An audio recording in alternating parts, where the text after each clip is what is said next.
Morning and welcome to 7-Figure Business Secrets.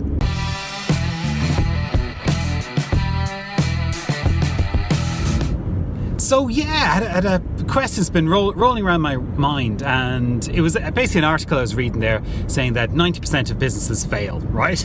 So if you're thinking of starting a business, or if you've actually got a business and you're struggling, right? Well, what on earth are you doing it for if you've only got a 1 in 10 chance of success, right? It's madness that someone intelligent would actually go and commit yourself to spending so much time and energy and stress and personal commitments and family commitments on something that's got such a low chance of success. So why on earth do we do it? Well, firstly, that was my question. Firstly, I had a look behind the 90% because, it's just insane, right? But it is widely quoted.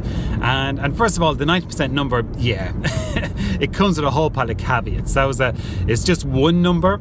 And it's not fully true. The chance of success are a lot higher than that number makes it out to be.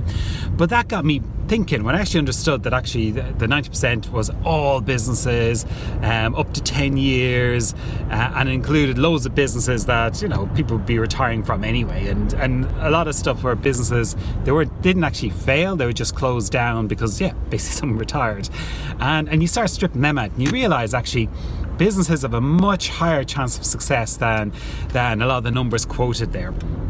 And the numbers quoted out there, they range between 60 to 90% failure rate. But actually the truth is actually businesses are much more successful, or the chances of a successful startup are actually a lot higher than that. But only if you follow a certain set of business principles. And you can actually have a look at businesses that are successful and businesses that are not. And the way I always describe it is setting up a business, it's a bit like learning to ride a bicycle. Remember when you're starting off, or maybe if you're like me, that was so many years ago you barely remember. But you start off and it's wobbly, but after a few hours, eventually you get the balance right and a big woohoo when you can actually stop the bike and the bike doesn't fall over. And that is sort of what starting a business is like, is you learn to ride this business machine and get under control. The problem, the big problem with most startups is they don't have a bicycle to start with. They don't have a business. They don't even know how to build a bicycle. So they start off without even knowing what it is they're supposed to be doing. So they're trying to build a bicycle without a clue, right? And that just doesn't work. Bicycles need 2 wheels and brakes and a frame. And if you don't know that, and if you don't actually have that put in place, well, you're on the chance of being successful are so slim.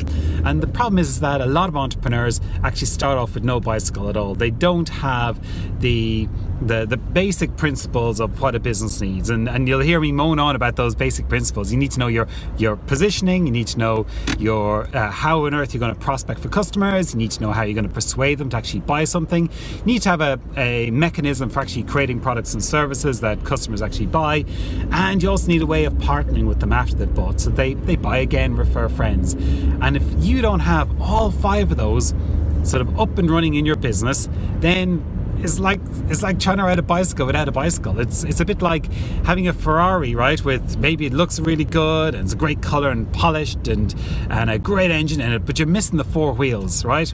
It's almost worthless. You can try your best to make that Ferrari perform, but it ain't going to, because you're missing a key element.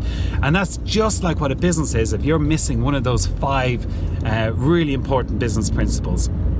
And the other thing about them is you never get them all right at once. It's a bit of a game, as in you might think initially with your positioning, your target audience, but as you develop and you find that sales aren't quite coming in the way they're expecting, you learn more about them. So you change your positioning, which means you change the way you prospect them, which means you change the way you try and sell to them, which you change your product.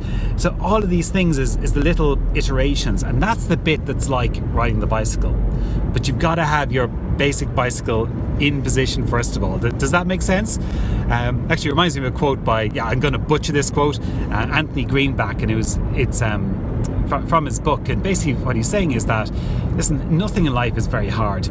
If you need to survive something, you don't actually need the brains of Einstein or the strength of Atlas. All you need to know is what to do.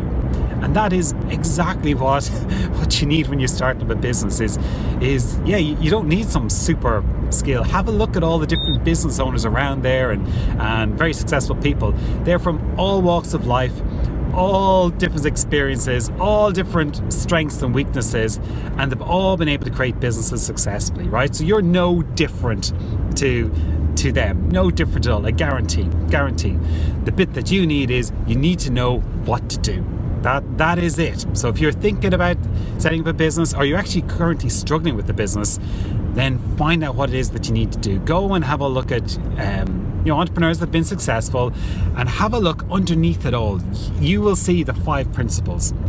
And once you understand that, and once you start analysing those 5 principles and how exactly did they position themselves, how exactly did they get the customers, how did they sell, how and why did they create the products in the way that they did, out of all the things they could have created, why those, and then how did they look after the customers once they purchased.